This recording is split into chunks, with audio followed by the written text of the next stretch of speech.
I will never forget the day I met Jack, as if it were only yesterday. I could be found sipping the lowest-priced coffee in a small cafe, my human soul somewhere behind furrowed brows amid a gust of planning and organizing. Then he walked through the door like a scene from a film. No bright lights had come on, and no music began to blare. It was only the bell over the door giving him away as old coffee mixed with his cologne washed up through our shared vents. "Is this seat taken?" he asked, pointing to the chair opposite me with a charming smile. "Looks free to me," I replied, trying to act cool and not show how surprised I was by his sudden arrival. We started chatting, and it felt like we were made for each other. He liked all the same things I did, from binge-watching the same cheesy TV shows to debating the best pizza topping. And yes, it's pineapple. Fight me on it. Soon we were dating seriously, not just hanging out now and then. It was like I'd known him all my life. Before long, we were even talking about marriage. That's when the trouble started. His parents, let me tell you, were tough to deal with. The first time I met them, it felt like walking into a lion's den wearing a steak. They had a way of smiling while sizing you up, deciding if you were good enough or not. "So you're the girl Jack can't stop talking about," his mom said, her tone anything but friendly.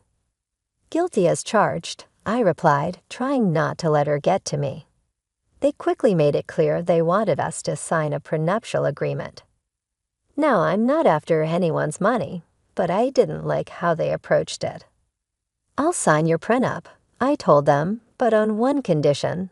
If one of us cheats, the cheater has to pay up to $200,000. Jack looked as if I'd hit him with a fish. "Babe, I'd never cheat on you," he said, looking serious. "Yeah, well, my ex said the same thing before I caught him cheating," I said.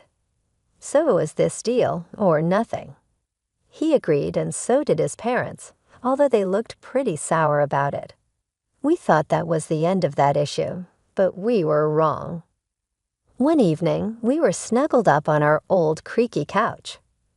We kept saying we'd replace it, but never did because it was our special spot. The TV was on, but we weren't really watching. We were too excited, planning a trip to Switzerland we knew we couldn't really afford, but were determined to make happen. Think about it, Jack. The food, the wine, the art. "We have to go," I said, my eyes lit up with excitement. Jack laughed and hugged me closer. "Emma, you had me at food, but let's be real. Our bank account is more suited for camping in the backyard than a romantic trip to Luzerne." I nudged him playfully. "So we'll save. We'll cut back on things we don't need, like your video games." He pretended to be shocked. "Not the video games. Take my shirts, my shoes, even my beloved coffee maker, but leave the games alone."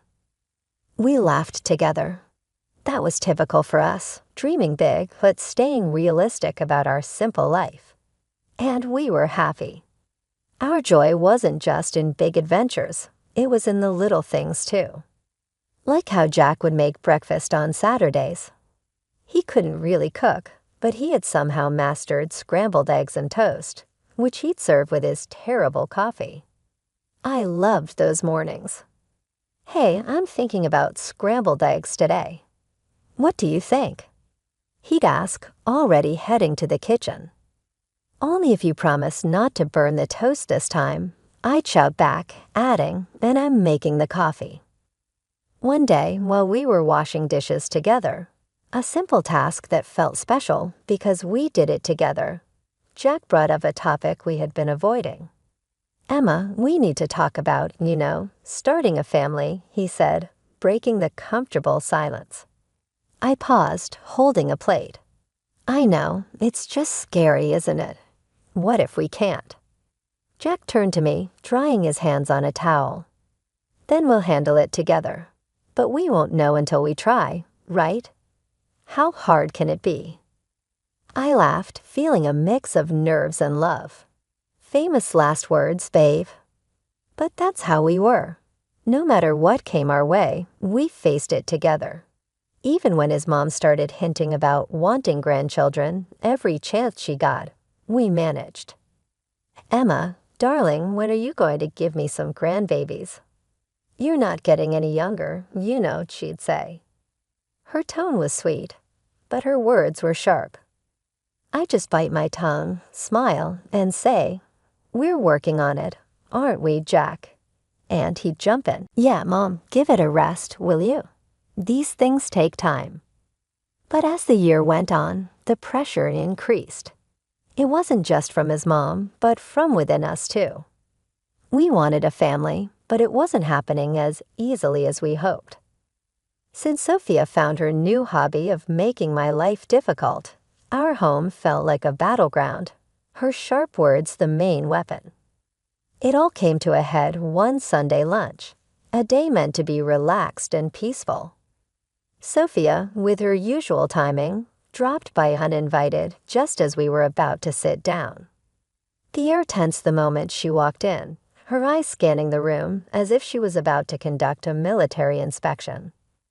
"Well, isn't this quaint?" she started, her voice dripping with sarcasm as she looked at the simple meal I prepared. "You really outdid yourself, Emma. I can see you've been busy in the kitchen all morning." Her eyes met mine briefly, a smirk on her lips. Trying to keep the peace, I forced a smile. "It's nothing fancy, Sophia, just something simple and quick. Please have a seat." As we sat down, she began her usual tirade. "You know, Emma," Sophia said, her voice loaded with condescension. "I was talking to Mrs. Charlotte the other day, and she mentioned how her grandson was just born. It got me thinking, when are you and Jack going to give me some good news? You're not getting any younger." I felt my cheeks burn with a mix of embarrassment and anger. I glanced at Jack, hoping for some support, but he seemed suddenly very interested in his plate. "Mom, come on," Jack finally muttered, but it was half-hearted, and we all knew it. Sophia continued, relentless. "I don't mean to be harsh, but you're not a charity. You work hard for your money. Why waste it on Emma if she can't do her basic duties as a wife? Hiring a cleaning service and a cook would be much more efficient, don't you think?" That's when I couldn't hold back any longer. "Sophia, I am trying my best here. It's not like I don't want to have kids. And as for the house and my cooking, I didn't realize marriage was a service contract." Sophia scoffed. "Well, it's not a free ride either. You have responsibilities, Emma, which you're clearly not fulfilling." The room was thick with tension, and I could feel tears starting to form. But what hurt the most wasn't Sophia's words, it was Jack's silence. He finally spoke up, but it wasn't to defend me. "Yeah, Mom has a point. Maybe we should consider getting some help around here. It would make things easier for you too." His words felt like a betrayal. It was clear I was on my own. Over the next few days, Sophia's visits became more frequent, and with each visit, her criticism got sharper. She'd inspect the house, pointing out every speck of dust or a pillow out of place. "You call this clean?" she'd scoff. My eyes must be deceiving me because this looks like a pigsty. Then came the comments about my appearance. "Is that what you're wearing? You know a wife should dress to please her husband. It's no wonder Jack is always so tired. He has to come home to this." I tried to fight back. "Sophia, I don't dress for Jack. I dress for myself, and he's tired because he works hard, not because of what I wear." But it was like talking to a brick wall. Sophia had made up her mind about me, and nothing I said or did would change it. Jack's lack of support was the biggest blow. Each night after his mom left, we'd argue. "Why won't you stand up for me, Jack? She's walking all over us, and you're just letting her. Emma, she's old and set in her ways. What do you want me to do? Kick my own mom out?" "No, but I want you to be my husband, to stand by me, not her." It was clear this was about more than just Sophia's disapproval.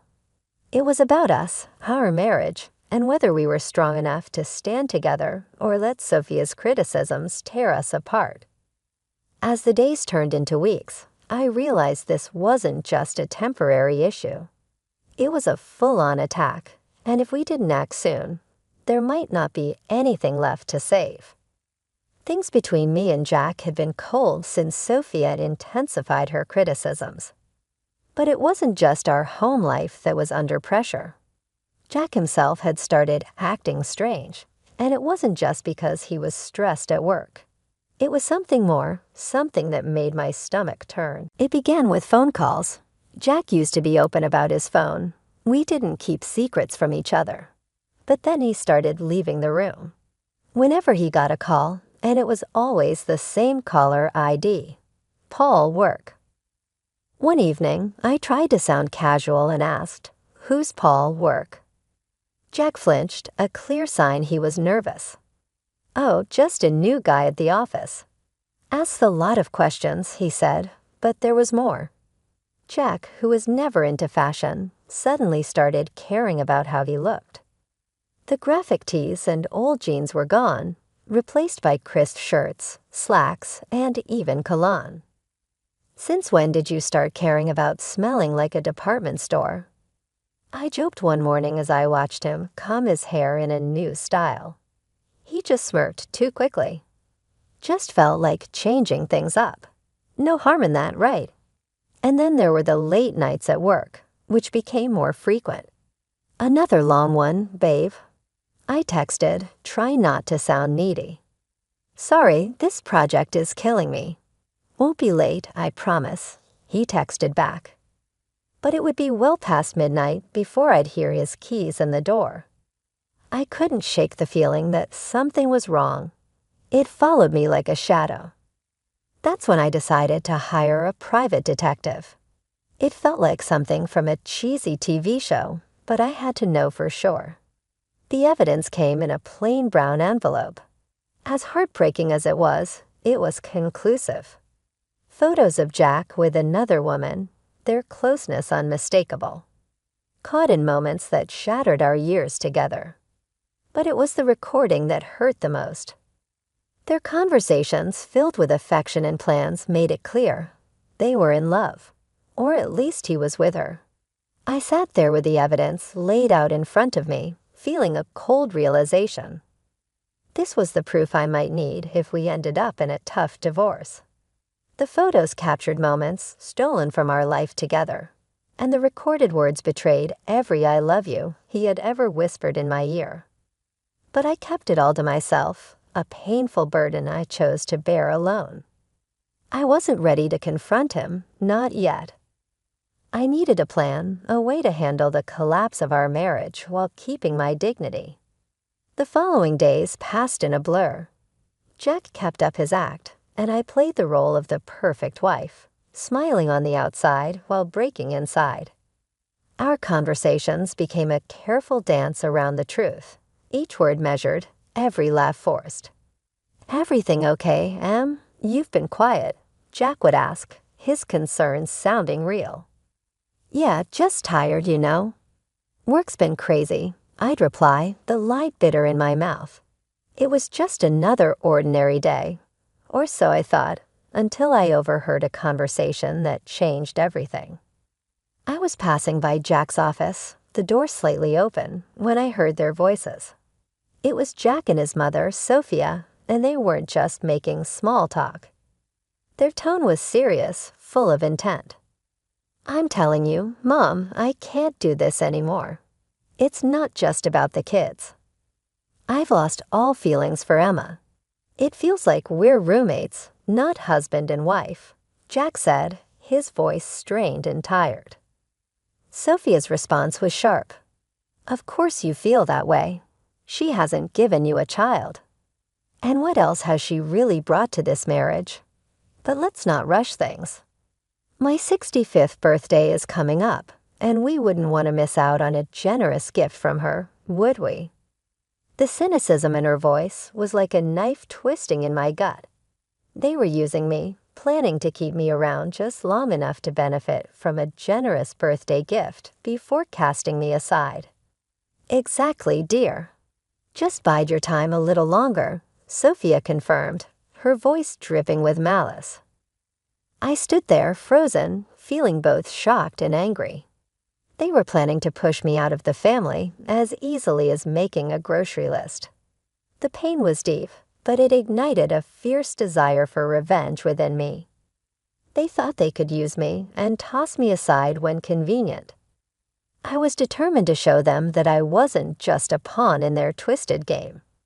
A few days later, during a family dinner that felt more like an act than a meal, Sophia brought up her upcoming birthday with a smile I had grown to hate.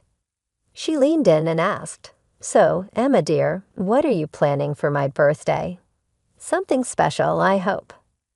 I looked at her calmly and said, "Actually, Sophia, I was thinking of hosting a dinner at the city's most luxurious restaurant.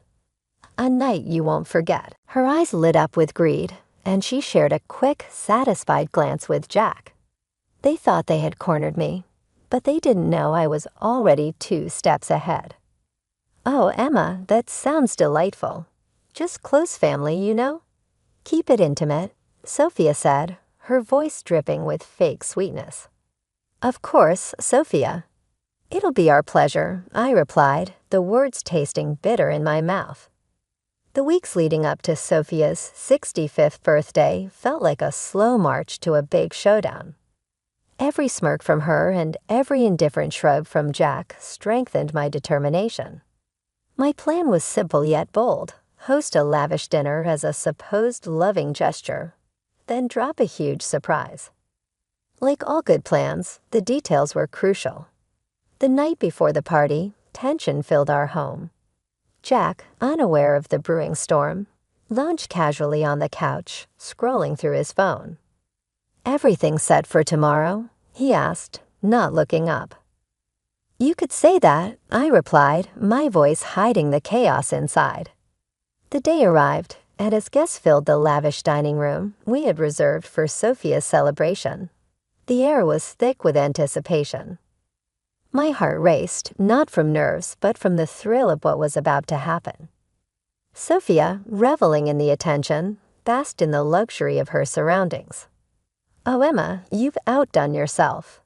This place is exquisite," she exclaimed loudly enough for nearby tables to hear. As we all settled in, the meal went on with the strange cheer typical of such family events.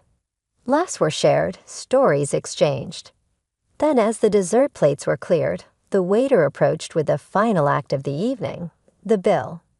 He leaned in discreetly and informed us the dinner cost was $66,000.